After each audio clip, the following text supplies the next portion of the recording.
I don't think that the Negro problem in America can be even discussed coherently without bearing in mind its context. Its context being the history, traditions, customs, the moral assumptions and preoccupations of the country. In short, the general social fabric. James Baldwin, 1955. Welcome to Civics and Coffee. My name is Alicia, and I am a self-professed history nerd. Each week, I'm going to chat about a topic on U.S. history and give you both the highlights and occasionally break down some of the complexities in history and share stories you may not remember learning in high school, all in the time it takes to enjoy a cup of coffee.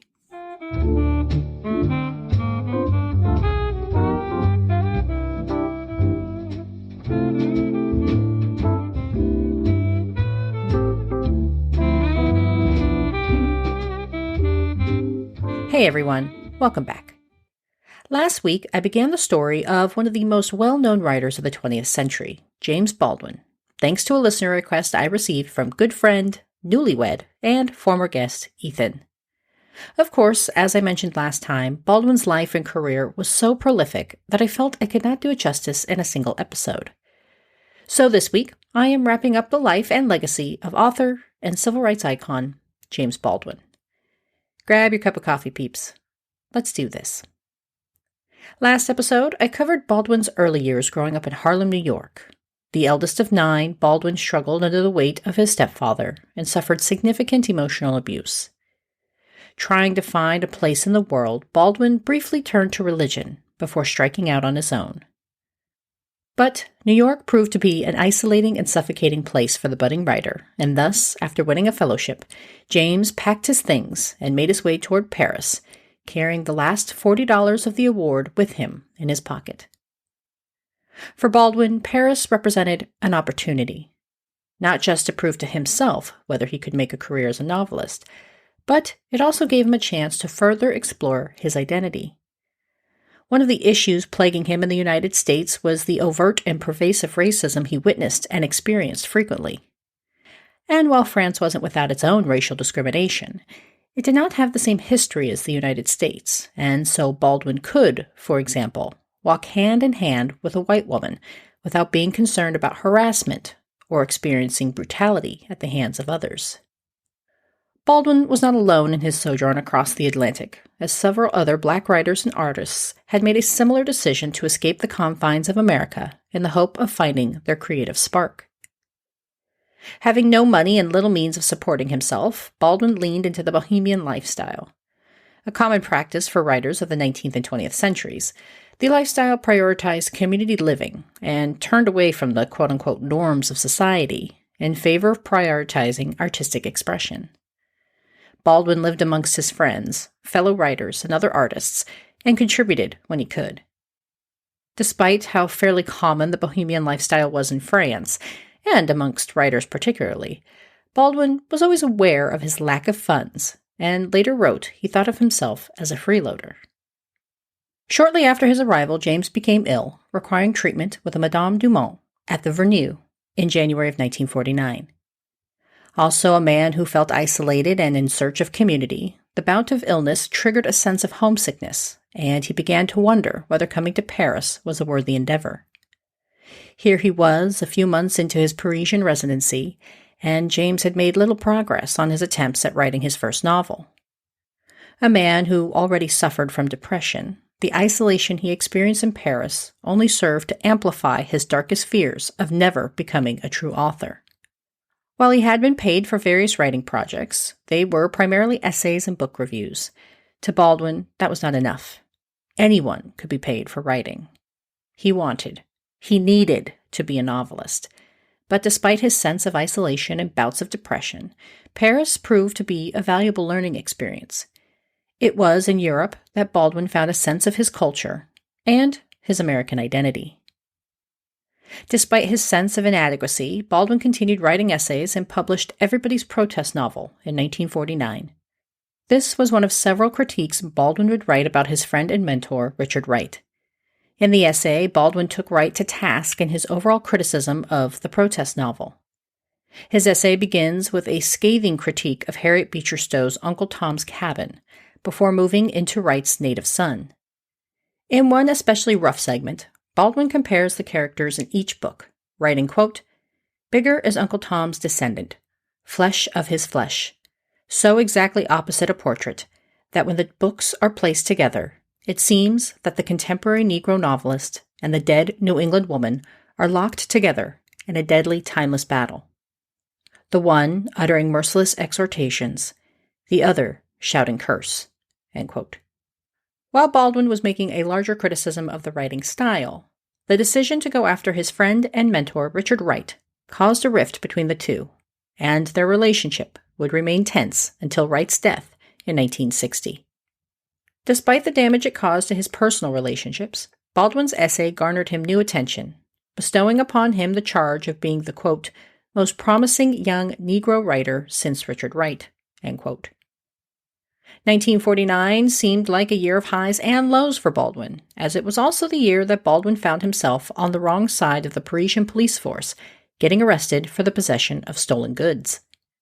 Recounting the incident in an essay for Commentary magazine, Baldwin described how an individual whom he'd only met a few times before in New York had been told to look him up when they arrived in Paris.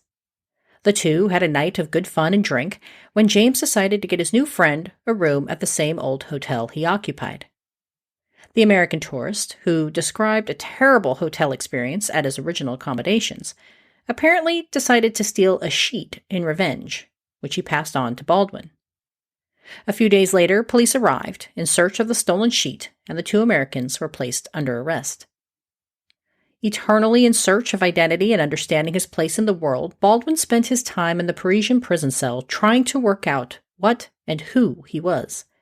From his essay, quote, "The question thrusting up from the bottom of my mind was not what I was, but who.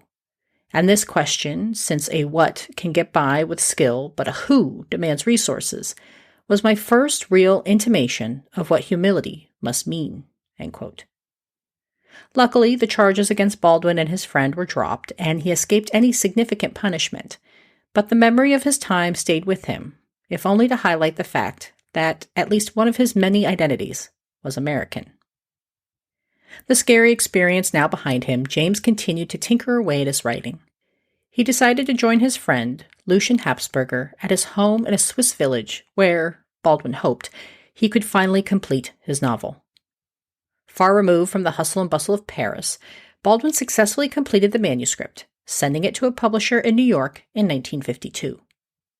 His draft was well received, and publishers expressed interest in distributing the book. This required a return trip to the United States by Baldwin, who borrowed the money for his ticket from friend Marlon Brandau. The novel Go Tell It to the Mountain is one of Baldwin's best-known works and tells a semi-autobiographical story about a young teenager from Harlem who has to contend with a fiery preacher of a stepfather. The book had been in process for several years before it was finally published, as Baldwin nursed the idea for the story for nearly a decade and had contributed bits and pieces to it before finally fleshing out his narrative while staying in his friend's Swiss chateau. Reception for the book was positive, with a reviewer for the New York Times writing, quote, "Judicious men in their chairs may explain the sociology of guilt, and so explain Negro religion away. Mr. Baldwin will not have it away. In this beautiful, furious first novel, there are no such reductions." End quote.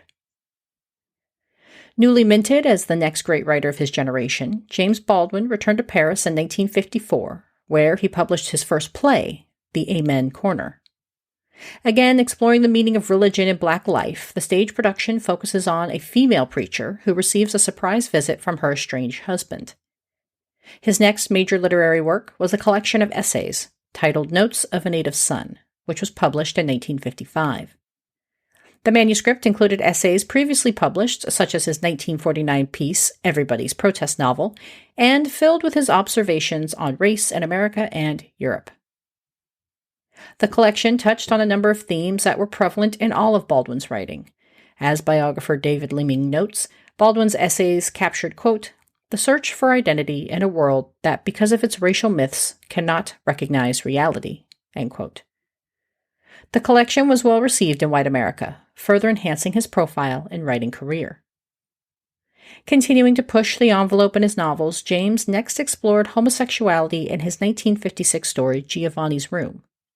While there had been books about homosexuality published before, they were few and far between, and the subject matter was still considered taboo. In fact, the publishing house who put out his first novel refused to publish Giovanni's Room, specifically because of the subject matter. The story was also a source of anxiety for Baldwin, who was unsure how his family would react at learning he was gay. Despite the hesitation, Baldwin moved forward with publication, and the reception for the book was not nearly as catastrophic as many feared. A charming and intelligent man, Baldwin made friends with a bevy of individuals, including Maya Angelou, Lorraine Hansberry, Nina Simone, and Medgar Evers. And though he spent the 1950s primarily living abroad, he kept a wary eye on the developments back home as the civil rights movement came into maturity. He felt compelled to get involved and, in 1957, flew back to the United States, traveling to the Deep South, where he met civil rights icon Martin Luther King Jr. for the first time. Baldwin's participation in the civil rights movement introduced him to many of the charismatic and powerful leaders, including Malcolm X and Stokely Carmichael. He traveled throughout the South in the early 60s, helping to register voters in Alabama for the Student Nonviolent Coordinating Committee, otherwise known as SNCC. He also participated in the 1963 March on Washington, and was one of the thousands in the audience who witnessed King's I Have a Dream speech. Baldwin did what he could to contribute to the movement, using his power of oratory to motivate and inspire, frequently appearing on television programs to discuss the issues of race in America. Even Malcolm X was impressed, saying that whenever Baldwin spoke, he always learned something. Of course, many of these influential leaders would die by an assassin's bullet as the movement wore on, and each murder weighed heavily on Baldwin. The violence impacted the sensitive writer so much that he suffered an emotional breakdown. The issue of racism in America would plague Baldwin for the remainder of his life. In an interview that he gave in the 1980s, the writer shared his frustration at the notion that Black Americans should be patient as the country was headed in the right direction, retorting, quote, "How much time do you want for your progress?" End quote. He continued to publish throughout the 60s, including an essay titled The Fire Next Time, which spent a record-setting 41 weeks on the New York Times bestseller list. The book contains 2 essays, both dealing with the topic of race in America. Baldwin also spent the decade writing his second play, Blues for Mr. Charlie, which was loosely based on the murder of Emmett Till, and agreed to write a screenplay for the autobiography of Malcolm X, only to resign after the death of Martin Luther King. James also spent the decade traveling the world, including going to Africa with Harry Belafonte and Sidney Poitier to celebrate Kenyan independence, and Istanbul, where he would set up a residence. But as the decade ended, so too did Baldwin's national prominence and success. In 1968, Elridge Cleaver criticized Baldwin and his sexuality in his memoir, Soul on Ice. And as the Black Power movement hit its stride, Baldwin was increasingly seen as someone out of touch with the Black American experience, given his protracted residence overseas.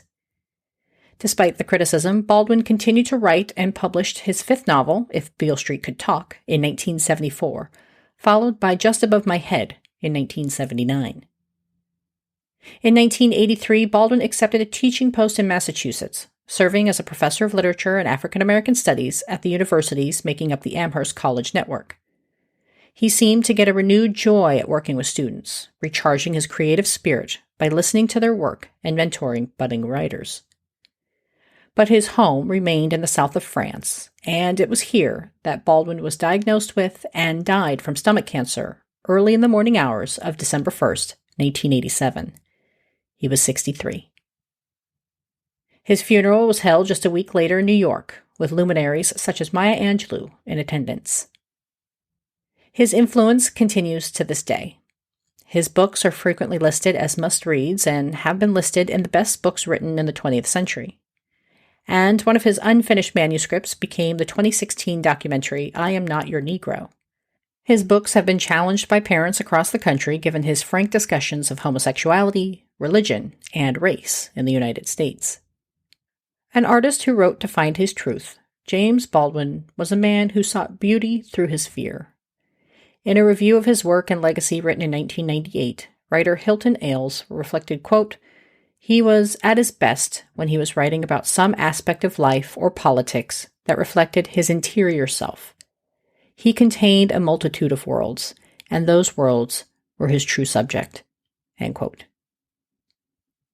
A big thank you again to Ethan for requesting I cover the life of James Baldwin. As always, I learned so much going down this research rabbit hole and enjoyed learning more about a man with whom I thought I was pretty familiar. If you ever want me to cover a topic, just let me know. I am on all the socials from Instagram to Threads, or you can contact me through my website at www.civicsandcoffee.com. It's through the website that you can also see source material, read transcripts, and find out how you can support the show. Thanks, peeps. I'll see you next week. Thanks for tuning in, and I hope you enjoyed this episode of Civics and Coffee. If you want to hear more small snippets from American history, be sure to subscribe wherever you get your podcasts. Thanks for joining me, and I look forward to our next cup of coffee together.